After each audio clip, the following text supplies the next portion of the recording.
good reasons for believing in God.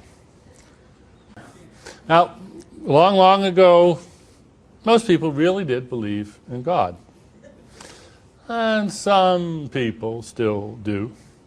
And I'm talking here about the basic, primitive phenomenon of belief, like, for instance, the belief that Mount Everest exists. Just straight, ordinary, everyday, uncomplicated belief in a proposition. Now, you can believe that Mount Everest exists and not know a whole lot about Mount Everest. Now, let's try another case. I can't even read this. Proposition alpha. Probably Herr Insan Dogar Yatsar Verhor, or something like that.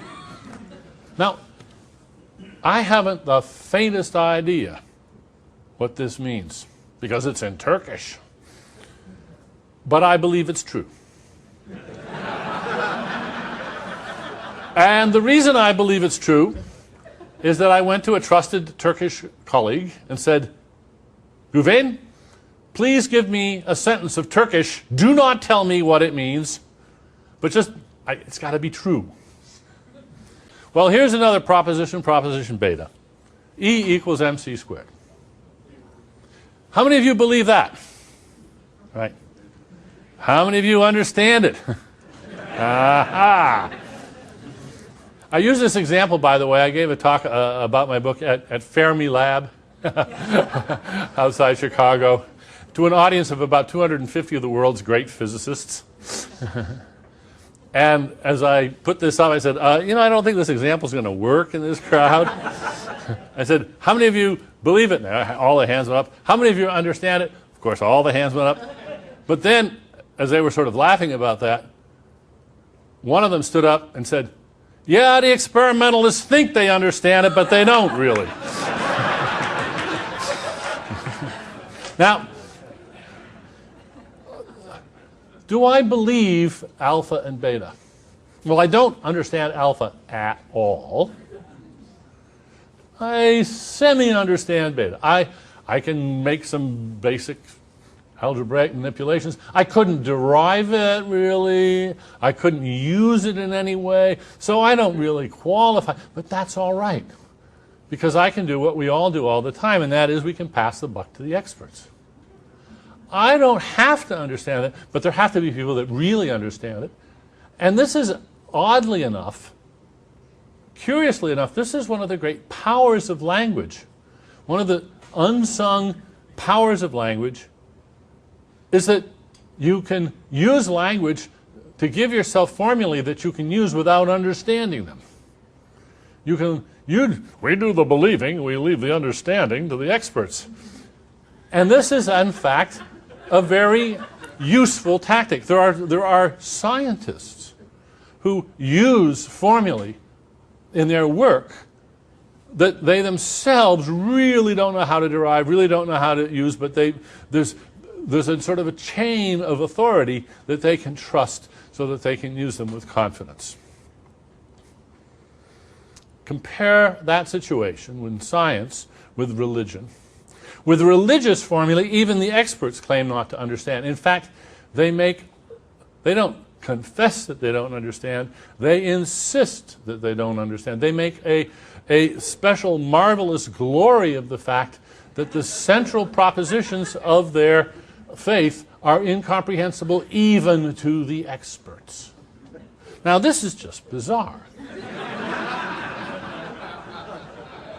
I mean, when you think about it we can sort of take a Martian perspective on this is just strange as the devil. How on earth did this strange state of affairs arise? That's what I want to talk about.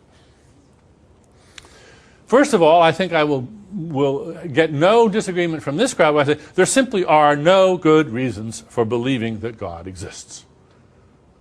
Christopher was very, very eloquent on this score this afternoon. Come on. There just aren't any good reasons. The arguments are all from hunger. And there's plenty of good reasons for believing that God does not exist. But there are several good reasons for declaring a belief in God. Now, really, there aren't any good reasons for believing God. There are many good reasons for not believing in God.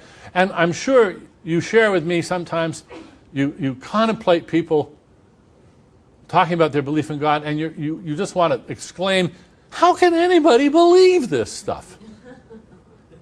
And the answer is, they can't. They don't. Actually, they don't. Now, there are unreflective folks, and there are plenty of them, who believe, a la my proposition alpha, the one in Turkish, that whatever it is that those priests say, that our priests say, it's true. But remember, that's not really believing the proposition. That's just believing that that formula, whatever it means, it's Turkish to me, it's true. And it doesn't bother them. They just accept this on the authority of their religious leaders, the leaders of their community, their elders. This is not an unusual state of affairs. And most people are too busy living their lives to be very reflective. So those people believe that the things that they are asked to say in church or in the mosque are true, and they don't really care too much about the fact that they really haven't got much of a clear idea, even a clue what they mean. That's not their issue. They just don't think about it.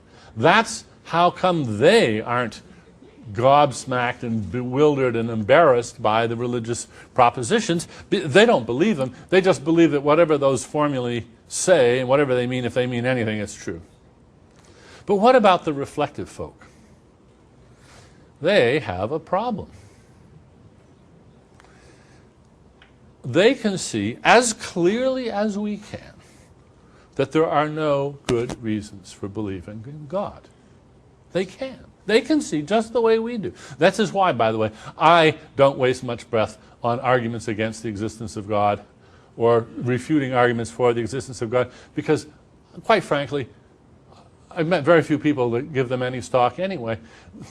These people, the reflective people, they know there aren't any good arguments, any good reasons to believe in God. But they think that belief in God is, for some reason, obligatory. That's what I want to look at. What their reasons are for thinking that belief in God is obligatory. What they do, given their belief, is they contrive to believe in God. And that's a phenomenon which is quite distinct from believing in God.